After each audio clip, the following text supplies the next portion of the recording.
ఒరే చిట్టి మనుషులు ఎండలు బాగా ఎక్కువగా ఉన్నాయని నన్ను తిట్టుకుంటూ నా మీద పడి ఏడుస్తున్నారేంట్రా? మీ మనుషులు చెప్పేవి మాత్రం చాగంటి గారి ప్రవచనాలు, చేసేవి మాత్రం చేతబడి పనులు.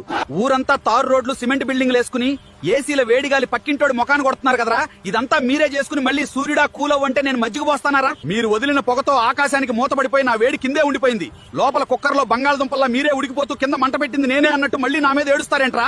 అసలు ఎండ మీద పడకుండా కాపాడేది చెట్లు. సెంటర్ లో ఉన్న మర్రి చెట్లు, రోడ్డు పక్కన వేప చెట్లు అన్ని నరికేసి అద్దాల మేడలు కట్టారు. ఊరంతా అద్దాల మేడలు కడితే గుండు గోలీ సోడాల పొగలు కక్కకుండా ఇంకేమవు. మీ అందరికి ఒక మైండ్ దొబ్బే నిజం చెప్పనా? మీరు తెచ్చుకున్న ఈ ఎండలతో ఏసీలు, ఫ్రిడ్జ్ల కంపెనీలు వాళ్ళు 20,000 కోట్లు, ఐస్ క్రీమ్లు, కూల్ డ్రింక్స్ వాళ్ళు 25,000 కోట్లు దండుకుంటున్నారు.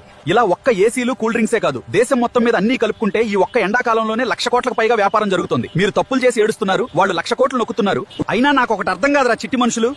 ప్రకృతిని నాశనం చేసి మీరు చేసే తప్పుల్ని క్యాష్ చేసుకుని ఇంకోటి బిజినెస్ పేరుతో మీ జేబులు కొల్లగొడుతున్నాడు. 10 రూపాయల మొక్కకి కక్కుర్తిపడి ఏసీలకి, కరెంటు బిల్లులకి వేలు తగలేస్తున్నారు. ఫ్రీగా వచ్చే గాలిని వదిలే